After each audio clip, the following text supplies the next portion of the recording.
Alright guys, so I just taught you how to do the hitch knot, that, and then tuck it. Take this string, just like I showed you before, and hitch that right there. So that's nice and tight. That's gonna last for years. It's gonna last as long as you make it last. So make sure you guys are on the wall practicing your soft hands. So now I'm gonna show you the first top lip knot. And basically all this is a very simple knot. It's the one that I feel like it's kind of the generic version. It's the one I've always used. There's tons of different ways to do the top lip, but this is kind of the easiest. It's the way I've always done it. So what you're going to do is you're going to stretch that mesh like that, and then we're going to take this string. You want to feed it through the first hole like this. Boom, feeding it through. So we feed that through like that. You want to pull it. It's just so that there's a little bit of slack there. See how there's this loop right here? And then what we're going to do is we're going to take this string and feed it up towards us, towards the back. And we're going to see how I have that right there? Feeding it right through. So we're going to pull that, and what you'll notice is it's going to make a nice little, I don't know how to describe this, but you see this right here? We're going to be able to pull that. So you want to pull it this way first so you get the string down as far as you can this way on the mesh, and then we'll pull it back. You see how I got that? See how that's making this real tight right here? So you want to make sure you keep your top lip tight because you want that to be right up on the top. You don't want it to be sagging, bagging, lagging down there. So then on each of these holes we're going to do 2. So I'm going to try to go through this fast. If you want to re-look at what I just did, we're literally doing the same thing. We're putting it back through the hole, and then we're going to feed it up through this big old loop here. And then you'll see in a second, I'm all screwed up, see in a second that this is going to form another of the same loop. See how we have that here? And all this was just fed it up through. I'm trying to show it to you here. So boom, boom, other side. So this is the side. I always like this holding from the back because this is the side you'll make it tight on. So yeah, to make it tight, you pull it hard this way towards the outer edge of the head, and then you keep it tight, you pull it back. And that'll make this string nice and tight. All this stuff is real tight. Looseness is the enemy when your string is sick. And now after you've done that knot, you want to put your thumb right there and press hard on that. You don't have to wear yourself out, but you want to keep that thumb pressed there so that way you don't lose all that work you did on this knot right here. So this is going to stay nice and tight, and this is all loose. See how I can like, this is all loose. So now we're going to do the same thing, but we're going to skip a hole. So you're going to skip one mesh hole here and work with the next one. So we're going to do that real quick, and I'm just going to try to feed this up real quick. I'll try to keep this on screen so you can see what I'm doing. But I'm going to feed it back through the top. If it gets tangled up, just, figure it out, loosen it up, stick it through there, whatever you do what you got to do to get that knot. So we're going to do the same thing. You want to try to hold that right there to make sure you don't lose that knot. If you get this really tight, you don't really have to worry about it loosening it up immediately. But for right now, see how I'm doing this again. We're pulling it back, pulling it forward. So you'll notice how tight that is. You can almost play the guitar with that thing. So now we're moving along, and we're just going to keep doing that. Another one, so we're going to do 2 loop-de-loops in each of these little mesh holes here, and top lip holes. So we get that going. Same thing, the string will get a little tied up because you're twisting it around and stuff.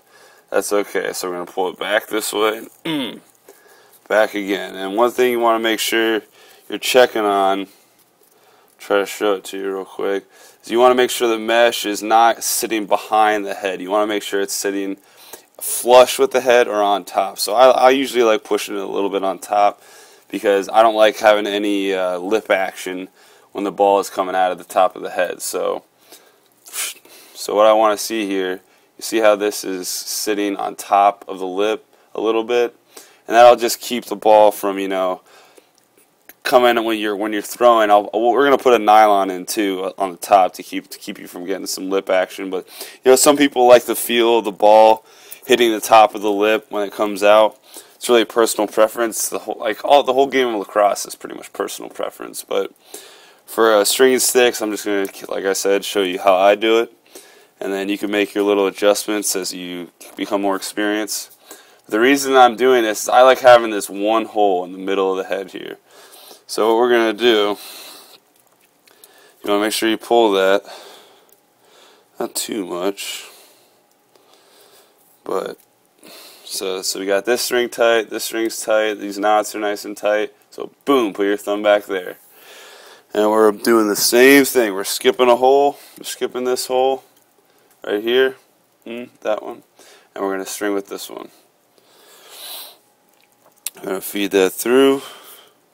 Back up through the hole, and then you want to make sure you get that under the string, so then whoosh, tighten that up, and we got another one. See how I like the the more you string, the faster you'll be able to do this. The reason this is taking a long time is because I'm trying to make sure you guys can see, and I'm doing a kind of a bad job at that, so let me know if you want me to clarify anything. But for right now, we're still working with this. So you see what we got going right now? It's starting to look like a lacrosse set almost, right? Once we get the sidewalls in, it'll look beautiful, I'm telling you. I'm telling you. So we got that in. Here we go. We're moving along. Same thing.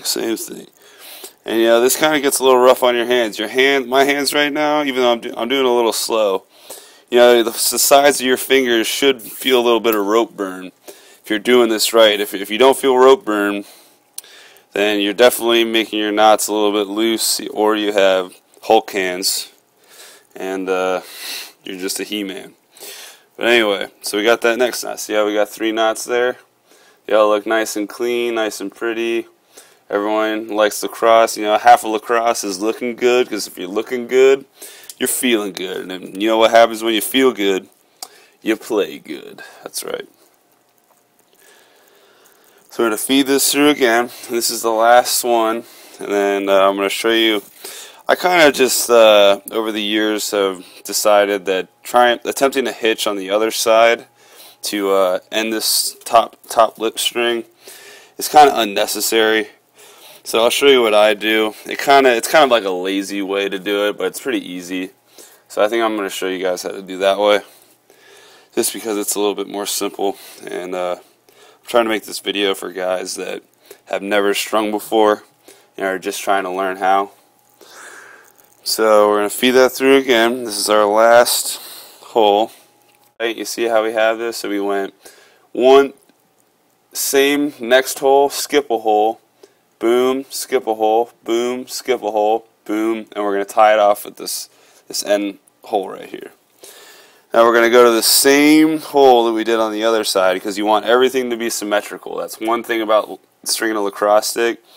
Everything needs to be symmetrical. So I'll redo that right there. So what we're going to do, this is what I want you to do.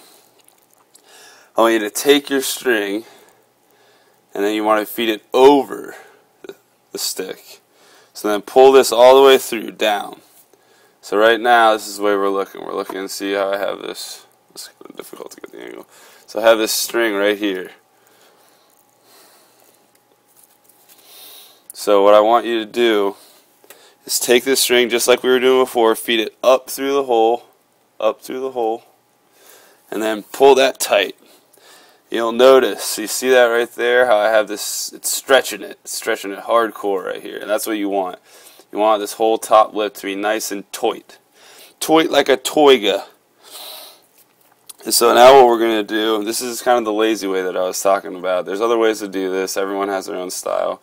You want to put your thumb right there so you don't lose your tightness. And then we're going to take this string, and usually lacrosse heads, you will be able to fit 2 strings through this top hole. So you want to force this It'll take a little muscle, but see how I can force that through that same hole there? You want to force that through and then pull it. Pull it tight. Nice and tight. You don't want that any looseness. So you see how I have this right now? Both strings are coming out of the same hole. And this is another good thing. Another reason why you want to use the thick string on the top wall is because see how thick these holes are here? If you use too thin of a string, then the holes will allow the knot that you tie to be pulled through. So that's why you want to kind of use the bigger strings on this, because it'll keep that from happening. So now what we're going to do, we're just going to do a simple figure 8 knot. So you want to put your thumb right there, keep that from getting slack. You're going to loop-de-loop that, and this will, you know, I can tie knots with one hand, it just comes with practice. But, so you want to pull that tight. So you see how I have this right here? You got a little loop-de-loop. It's nice, simple. We've been doing that since we were 3 years old, right? So now I want you to let go of that right there. So you're holding it tight with your right hand still. And you pull that with your left. So you see how I have this, just like a little lasso around this little pole here. It's like a little stripper pole. Anyway, Duke Lacrosse reference. But anyway, so the way you keep this knot tight is you want to keep this string that you have coming straight through this hole tight. And as you do that, you need to move your fingers down, and then you'll see how I can tighten this one knot right here, and it'll keep it tight. And that'll loosen up a little bit, but for the most part that's okay, because we're gonna tie this off over here with the sidewall starting next. So let's look for the next video. I'm gonna shorten this up a little bit and edit it. But right now I'm just want to show you, this is what we got. We got the top wall going. One tight top wall. That looks pretty good. I'll probably fix this a little bit, and that's the thing, is you're gonna have to go back and fix stuff. People think that you just string a stick and you're done. That's not how it is. You need to make adjustments. You need to understand what the strings do. If I tighten this, this will happen. If I put this string over here, this will happen. And that will come with time. But for right now, this is the end of SoFloLaxco Part 2, top lip string, and we're going to move on to the sidewalls.